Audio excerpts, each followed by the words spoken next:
इमाम हुसैन दा जदों यजीदियां दे नाल मुकाबला सी, हजरत इमाम हुसैन ने यजीदियां नु मुखातिब करके एक गल की, वो गल सुनो और अपना ईमान ताज़ा फरमाओ कि मेरा नाना तो शाफ़ाए महशर है यजीदियो,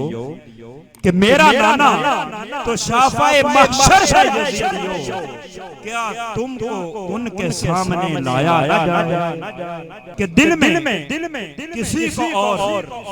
बसाया ना जाए, इश्क़े रसूल दिल से बुलाया ना जाए और हमको जज़ा मिले मोहम्मद के इश्क़ की, हमको जज़ा मिलेगी मोहम्मद के इश्क़ की। दोज़ख के आस-पास भी लाया ना जाए, दोज़ख के आस-पास भी लाया ना जाए, खुदा भी मानेगा उनकी बातें महशर में नसीर, खुदा भी मानेगा